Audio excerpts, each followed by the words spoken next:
Hi INFJs and Autistic INFJs, welcome back to my channel. Okay, so some real talk here. I wasn't even sure I was going to do this video on this topic about why INFJs wake up feeling exhausted even when they got a good sleep.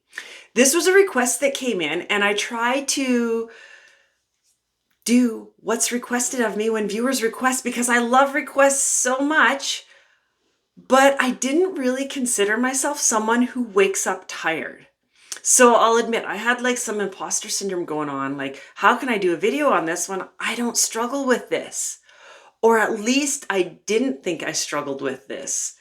The more I explored this topic and dove into it, reading about it and researching, the more I started asking myself, am I just used to feeling exhausted all the time that I don't even notice it anymore because it was all making sense?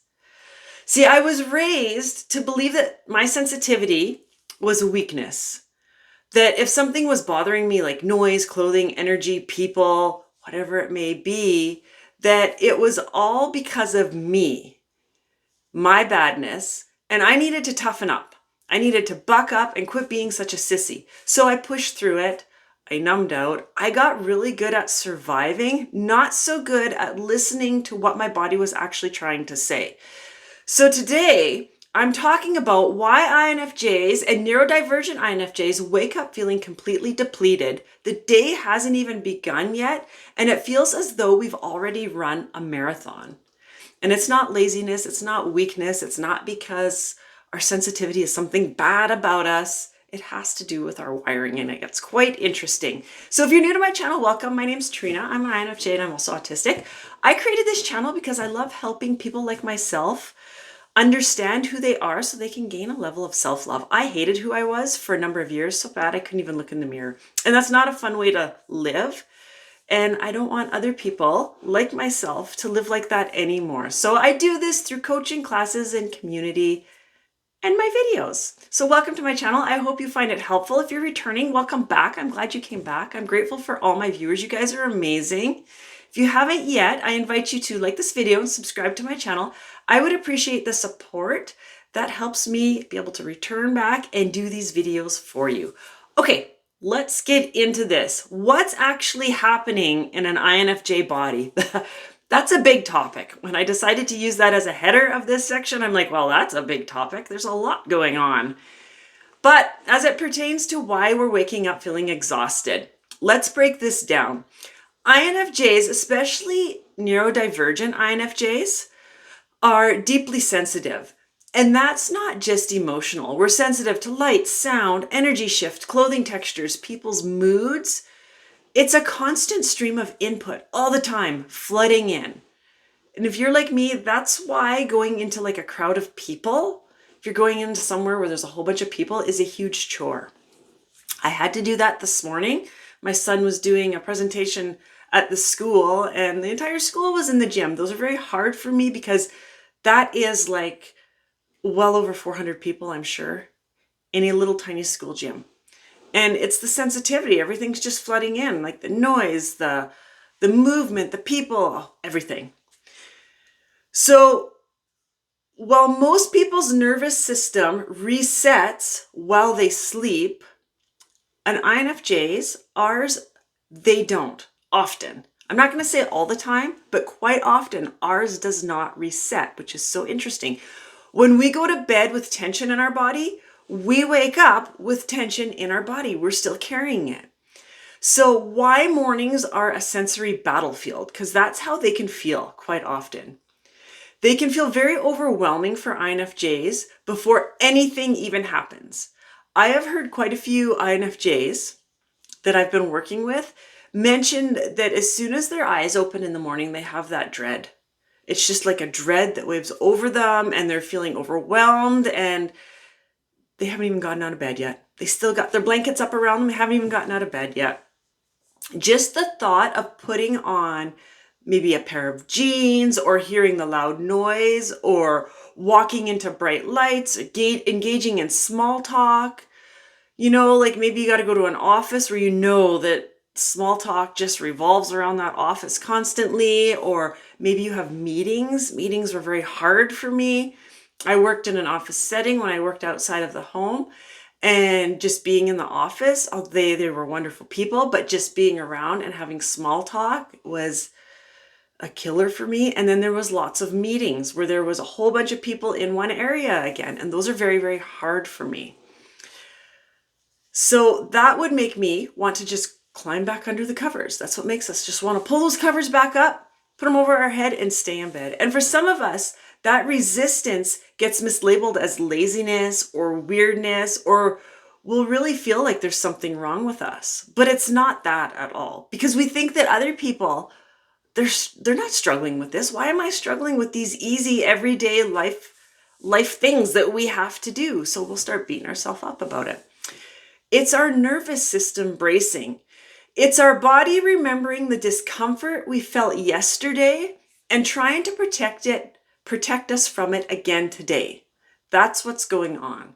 So the consequences of ignoring it, this is the tricky part. INFJs are used to pushing through. We're so used to being called sensitive or dramatic or whatever it was that you were called for so long that we start gaslighting ourselves. So we override that discomfort until it turns into physical pain, burnout, or emotional shutdown. I remember waking up often in the morning with pain between my shoulder blades. I've talked about my shoulder and my neck issues quite a few times, but I'm going to talk about it again. I remember waking up with it between my shoulder blades and my neck, and I thought it was how I slept, because really that's the most logical explanation, right? Pain there.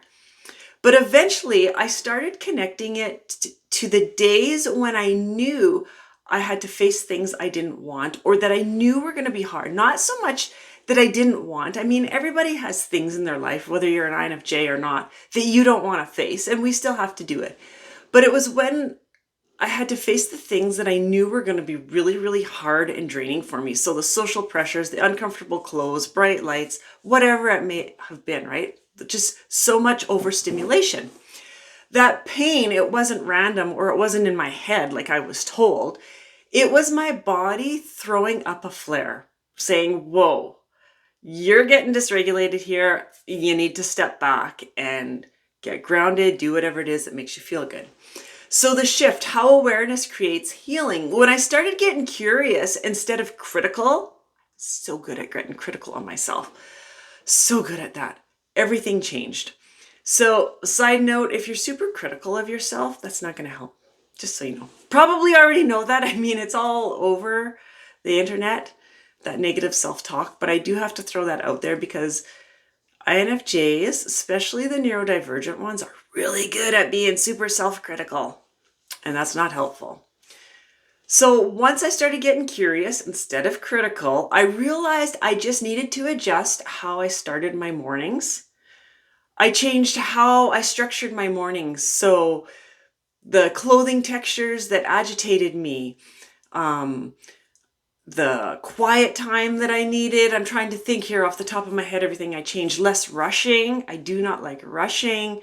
Softer lights. I know if I'm going to have a very social morning, I have to get up a little bit earlier, because I know that I can't wake up, rush around getting ready, and go and be social. That's not going to happen, because I'm going to end up tensed up and I'm going to deal with it for quite a few days. Little by little, I stopped waking up feeling like I was already behind. So it was really kind of interesting. So it's not just what I do in the mornings, but it's how I feel while I'm doing it. I paid attention. Mornings are very, very important for the high sensitive person like INFJs. How we start our mornings, our morning routine, our morning rituals. I mean, for me now, I'm lucky enough, and I'm very grateful that I'm able to start my mornings. I take my son to school, and then I come home because I work out of my house. And quite often I head out for a walk outside with my dogs into nature. So it's a nice soft start, and then I meditate, and then I get into doing what I need to do. I'm grateful I get to do that. Not everybody has that option where they can do that, but I'm very grateful for it. So little by little, as I started changing my morning routine, and that's all I changed, I started waking up feeling a lot better, and there was no more dread that I had going on. I was waking up and I was ready to start my day. If this is resonating with you, if you've been waking up tired, tight, anxious, or overstimulated before the day even has begun, I want to invite you to my new workshop called Wired Differently, INFJ Nervous System and Sensory Overload. It's specifically for INFJs and neurodivergent INFJs who feel like their body and mind are constantly fighting each other. Constant fight with each other, like a big war going on. I can't even describe how it feels. It feels horrible. Big old war going on in there. We'll be talking about why this happens, how to support our nervous system, and practical things that you can do to finally feel like you're not just surviving your day. You're actually thriving and enjoying that day. The link is in the description of this video. You can catch it live or you can get the replay. I'd love for you to be part of it. This video was like way out of my comfort zone, and honestly, that's how I know it's worth making it. Because those things that push us out of our comfort zone are sometimes what we need to do. So if you've ever felt this way, or if you've been like me, and this made you realize that you might be just used to feeling this because you felt it so often all the time, it just became your norm, I'd love to hear in the comments. If you're more like me, where, you know what, no, I don't think I deal with this, but maybe if I think about it, maybe it's become my normal and I do deal with this. Or if you're aware that you deal with this, I'd love to hear about it in the comments, or feel free to email me. You're not broken, you're not lazy, you're just wired differently, and that's completely okay. And once you start to understand that, you start giving yourself the grace you've needed all along. I hope this was helpful. Thanks for joining me. I will see you soon again with my next video. I'm talking about why INFJs sabotage good things without realizing it.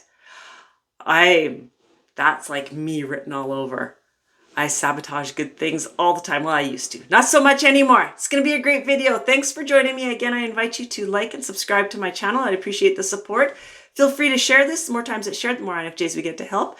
And that's what it's all about. Thanks for joining me, and I'll see you soon with another video. Bye for now.